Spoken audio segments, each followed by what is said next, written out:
ಮಹಿಳಾ ಮೀಸಲಾತಿ ಬಗ್ಗೆ ಪ್ರಚಾರಕ್ಕೋಸ್ಕರ ಅದು ಬಿಲ್ಲು ಪಾರ್ಲಿಮೆಂಟರಿ ತಂದಂಥ BJP ಒಂದು ಹಿಡನ್ ಅಜೆಂಡಾ ಇರಬಹುದು. ಈಗಾಗಲೇ ಅದ್ರ ಬಗ್ಗೆ 33% ಮಾಡಲಿಕ್ಕೆ ಹಿಂದೆನೇ ಅವಕಾಶ ಕೊಟ್ಟಿದೆ ಸದನ ಪಾರ್ಲಿಮೆಂಟು. ಸೊ ಈಗ ತರದ ಅವಶ್ಯಕತೆ ಇಲ್ಲ, ತಂದದ್ದು ಡಿಲಿಮಿಟೇಷನ್. ಸೋಲಾಗಿರೋದು ಡಿಲಿಮಿಟೇಷನ್. 33 ಮಾಡೋಂಗಿದ್ರೆ ಇವತ್ತೇ ಮಾಡೋದು. ಮೊನ್ನೆ ಸದನ ಹೇಳಿದ್ರಲ್ಲ, TMC ಒಬ್ಬ ಸಂಸದರು ಮಾತಾಡ್ತಿದ್ರು, ಇವತ್ತೇ ಮಾಡಿ. ಯಾರು ಮಾಡೋದು ನಿಮಗೆ 33? ನಾವು ಆಲ್ರೆಡಿ ನಿಮ್ಗೆ ಅಧಿಕಾರ ಕೊಟ್ಟಿದ್ದೀವಿ. ಅವ್ರು 33% ಅಲ್ಲ 800 ಚಿಲ್ಲರೆ ಮಾಡಿ ಅದಕ್ಕೆ ಕೊಡಲಿಕ್ಕೆ ಅವರು ಒಂದು ಷಡ್ಯಂತ್ರ ಇದೆ. ಹೀಗಾಗಿ ಅದನ್ನು ನಾವು ವಿರೋಧ ಮಾಡಿದ್ವಿ. ಮತ್ತು ಇಂಥ ಚುನಾವಣಾದಲ್ಲಿ ಜಿದ್ದಾಜಿದ್ದಿ ಚುನಾವಣೆ ಇದೆ, ತಮಿಳುನಾಡು, ವೆಸ್ಟ್ ಬೆಂಗಾಲ್. ಅದನ್ನು ಬಿಟ್ಟು ಅವರು 3 ದಿವಸ ಇಲ್ಲೇ ಪ್ರಚಾರಕ್ಕೋಸ್ಕರ ಇದನ್ನು ಯೂಸ್ ಮಾಡ್ತಾ ಇದ್ದಾರೆ. ಸೊ ಈಗಾಗಲೇ ಮತ್ತು ಅದು ಬಿಲ್ಲು ಸೋಲಾಗ್ತದೆ ಗೊತ್ತಿತ್ತು. ಸೋಲಾಗ್ತದೆ, ಇದನ್ನು ಕಾಂಗ್ರೆಸ್ಸು ಅವರು ಮಿತ್ರ ಪಕ್ಷ ಮೇಲೆ ಹಾಕ್ಬೇಕಂದ್ರೆ ಮುಂಚೆ ಯಾವುದು ಪ್ಲ್ಯಾನ್. ಕಾರಣ ಅಂದರೆ ಒಳಗಡೆ ಬಿಲ್ ಬಿದ್ದು 5 ನಿಮಿಷದಲ್ಲಿ ಹೊರಗಡೆ ಮಹಿಳಾ ಸಂಸದರು ಪ್ಲೇ ಕಾರ್ಡ್ ಯೂಸ್ ಮಾಡ್ತಾರೆ. ಅಂದರೆ ಮೊದಲೇ ಗೊತ್ತಿತ್ತು ಅವ್ರಿಗೆ. ಸುಮಾರು 30-40 ಮಹಿಳಾ ಸಂಸದರು ಕಾಂಗ್ರೆಸ್ ವಿರೋಧಿ ಅಂತ ಮೊದಲೇ, ಅಂದರೆ ಮುಂಚೆನೇ ಪ್ರಿಂಟ್ ಮಾಡಿದ್ದಾರೆ ಅವರು. ಪ್ರಚಾರಕ್ಕೋಸ್ಕರ ಅಷ್ಟೇ ಇದು. ಮತ್ತು BJP ಕೂಡ ಗೊತ್ತಿತ್ತು ಇದು ಸೋಲಾಗ್ತಿದೆ ಅಂತ. ಸೊ ಅದನ್ನು ಕಾಂಗ್ರೆಸ್ ಮೇಲೆ ಆಗಬೇಕು. ಸಾಧ್ಯದಷ್ಟು ವೆಸ್ಟ್ ಬೆಂಗಾಲ್ ಮತ್ತು ತಮಿಳುನಾಡು ಮಹಿಳಾ ಮತಗಳನ್ನು ಸೆಳೀಲಿಕ್ಕೆ ಇದೊಂದು ಪ್ಲ್ಯಾನ್ ಅಂತ ನನ್ನ ಊಹೆ.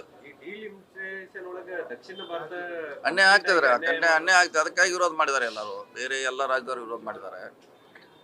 ಸೊ ಅದು ಖಂಡಿತವಾಗಿ ನಮ್ಗೆ ಅನ್ಯಾಯ ಆಗಿದೆ, ಅದು ಆಗಬಾರ್ದು.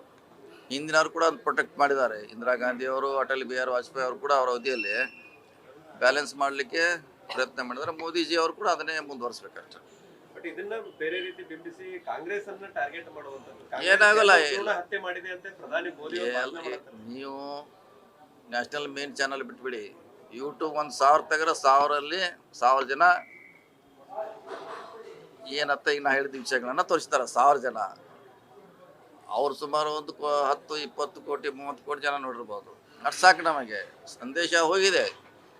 ಮೋದಿಯವರು ಏನೋ ಭಾಷಣ ಮಾಡಿದ್ರು ಕೂಡ ನಿಜವಾದ ಸಂದೇಶವನ್ನು ಯೂಟ್ಯೂಬರು ಮುಟ್ಟಿಸುವಂಥ ಪ್ರಯತ್ನ ಮಾಡಿದ್ದಾರೆ. ಯಾವುದೇ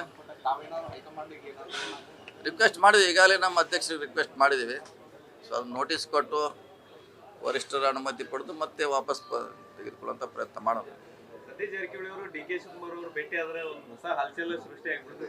ಇಲ್ಲ, ನಾವು ಹೋಗಿದ್ದು ಅಲ್ಪಸಂಖ್ಯಾತರ ರಕ್ಷಣೆಗೆ ಹೋಗಿದ್ದು ಅಷ್ಟೇ. ಹೋದಾಗ ಸ್ವಾಭಾವಿಕವಾಗಿ ಚರ್ಚೆ ಆಗೇ ಆಗ್ತದೆ, ಆಗುಲ್ಲ ಅಂತಿಲ್ಲ. ರಾಜಕೀಯ ಚರ್ಚೆ ಇದ್ದೇ ಇರ್ತದೆ. ಅದು ಹೈಕಮಾಂಡದಲ್ಲಿದೆ, ಯಾರ ಕೈಯಲ್ಲಿ ಇಲ್ಲ. ಅವ್ರು ಯಾವಾಗ ಹೇಳ್ತಾರೋ ಅವಾಗ ಮಾಡ್ತಾರೆ.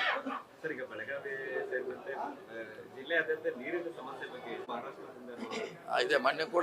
ಮೊನ್ನೆ ಮುಖ್ಯಮಂತ್ರಿಗಳ ಸಭೆಯಲ್ಲಿ ಕೂಡ ಚರ್ಚೆ ಆಗಿದೆ. ಇಲ್ಲಿವರೆಗೆ ಅಂಥ ಮೇಜರ್ ಸಮಸ್ಯೆ ಏನಿಲ್ಲ. ಆದರೆ ಅದನ್ನು DC ಅವರು, CO ಅವರು ಈಗಾಗಲೇ ಅಧಿಕಾರ ಕೊಟ್ಟಿದ್ವಿ. ನಾವು ಕೂಡ ಮುಂದಿನ ವಾರ ಇನ್ನೊಂದು ಸಭೆ ಮಾಡ್ತೀವಿ. ಸೊ ಅದ್ರ ತಕ್ಷಣ ಅದನ್ನ ಅಟೆಂಡ್ ಮಾಡ್ತೀವಿ, ಪ್ರಯತ್ನ ಮಾಡ್ತೀವಿ. ಅದು ಬಹುಶಃ ಎಷ್ಟು ಮಟ್ಟಿಗೆ ಸಾಧ್ಯ ಇದೆ ಗೊತ್ತಿಲ್ಲ, ಪ್ರಯತ್ನ ಅಂತ ಮಾಡ್ತೀವಿ.